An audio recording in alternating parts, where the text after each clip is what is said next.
Hey, how's it going? Hope you guys doing well.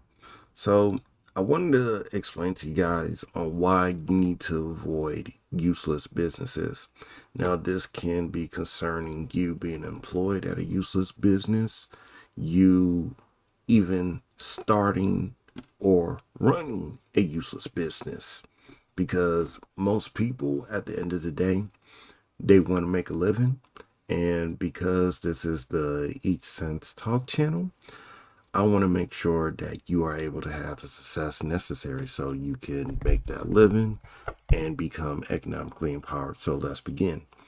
Now, I'm sure you hear a lot of times about useless degrees, degrees you go to college for, and you either don't get a job or it is a low paying job that degree offers you. Typically, people will use degrees that are in the non STEM fields, such as communications, psychology, sociology, etc. Now, here's the deal, okay? I'm going to give you an example of one such person, Mike Rowe. Now, if you don't know who Mike Rowe is a gentleman who has a show called Dirty Jobs. Its main idea is trying to get people to understand that you should go into the trades, you occupy those positions, you get paid well, and you don't just, get some college degree because not everyone needs to go to college, etc., etc. Now, here's the funny thing. Mike Rowe has a college degree. You know what that college degree is? Communications. Now, here's the deal. Um, he used his communications degree to eventually start his own business. But that communication degree offers him a skill that he himself develops so that he can have success overall by himself. Because truth of the matter, and this is something that's not explained enough, but it's really you who makes the degree. It's not necessarily the degree that makes you. Now, I'm not here to bash STEM degrees because I believe all degrees, depending on who you are, can be useful and can be a tool for your success. But here's the fact of the matter. Your a useless business is useless in the same way you have useless degrees and quote unquote, and this isn't even talked about enough, useless trades. You know what constitutes some being useless? Is your own standards and your own criteria. So let me repeat this again. What is considered useless is your own standards and your own criteria. Okay? So let's look into, you know, useless jobs, okay? You may even hear about how you need to empower yourself and not work retail fast food jobs because those type of jobs are for whom? It is for children. That's typically what's being told quite a lot of times. If you work at Wendy's, that's typically a job for children, college students. If you work in retail, Walmart, that's for, children, etc., etc. Now, here's what I'm going to say. All right. A lot of those businesses and that do retail as well as fast food, they're suffering right now. The majority of job openings are where? Is in fast food, is in hospitality, is in retail, agriculture, etc. You know what's the funny thing is? Those same jobs are also the lowest paying. And one thing you will constantly hear from a lot of these people who have those businesses in those industries is what? They will cry about what? They cannot find the labor. All right. Now, once again, I'm not here to demean anyone. If you got a business in the fast food industry, retail industry, you're a business owner in those industries, good, proud of you. But just like you have people who occupy those positions and people think lowly about those positions, that also works in conjunction with the business model itself. Because if that's a low value job, truth be told, that's a low value business.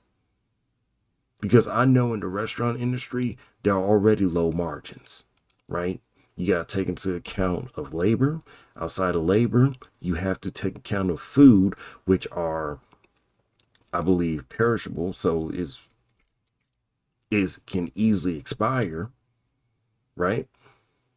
So you have to take all that into account when you have your restaurant. And truth be told, we don't need another restaurant around the block. Like you live in the city, there's a restaurant literally either every block or every other block.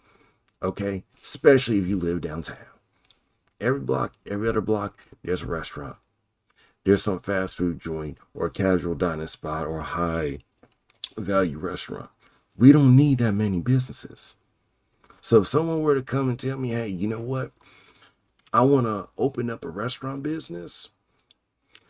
Uh, I won't tell them not to do it, but I will try to tell them, hey, maybe you should probably do something else because this is not a business where you're going to make loads of money.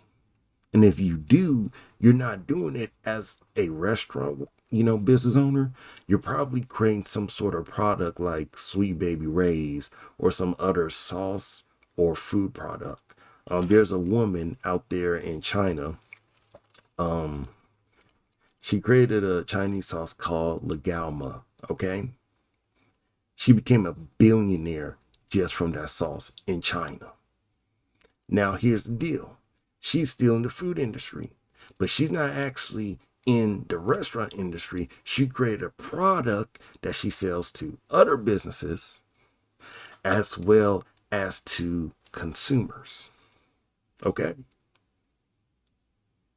Now, why exactly am I calling this a useless business? The retail businesses like the Dollar Generals, Dollar Trees, the fast food businesses, because of the people that you hire. See, one thing I always explain to a lot of people in terms of business consulting is that I always tell them just because anybody can do the job does not mean that somebody is going to do the job. Because you have to take into consideration what? Your market. All right. You live in a city, you live in a town. Sure, kids can do the job, but where are you located? Can they get there via walking? Do they have to take the bus, etc.? Number two, at the end of the day, and this is something more important because, a lot of people seem to forget what they're doing. You're a business. And do you know what you do as a business outside of getting profit? You compete. Why? Because you're competing to do what? Acquire profit. And let me make this clear. You are not merely competing internally within your own industry. You are also competing externally outside your industry. So you might be competing with healthcare workers, people trying to get into healthcare. You're competing with tech workers, people who get into tech. You're competing with engineers who are trying to get into engineering. Okay. So you out here, you're offering, let's say, minimum wage or wherever you're from, right? And you have another business and they're not even doing fast food, they're doing warehouse work and they're offering double what you're offering. Then people might say, well, there's really no reason why I should, work a fast food joint. I could just go ahead and work somewhere else and get paid over there. I mean, most people would. You know, someone asks you, hey, you want to get paid $80 working at McDonald's for an hour? Most people say yes. You want to get paid $7.25 working at McDonald's? A lot of people will say no. Why? It's not because they're lazy. They just got better opportunities. Because why? Because you got a useless business. Okay? So if someone is easily replaceable, well, guess what? Your job can be easily taken out and low value because Amazon would easily just pay 10, 12, $15 and take your workers. And you don't even get it. Why? Because you're a business owner and you think, you buddy with other business owners. You don't even understand these big business people, they come into your city and taking your spot. You're done. You're finished. But that's on the employer side. On the employee side, same thing. You understand the game. You're trying to make more money. You're trying to make more cash. And that's the goal. So don't just think about useless degrees. Don't even think about useless trades. Once again, I didn't really go into the useless trades part, but just think about some that most people will think is great, like, plumbing, electrician work, where they say you make good money, even though as a business, you're better off doing businesses in other industries. But also think about useless businesses, okay? Useless jobs, useless degrees, useless trades, useless businesses. Take all of that in consideration. Anyways, that's all I gotta say. If you have anything to provide as input, just leave your comment and like below, or even dislike, and you have a nice day. Bye.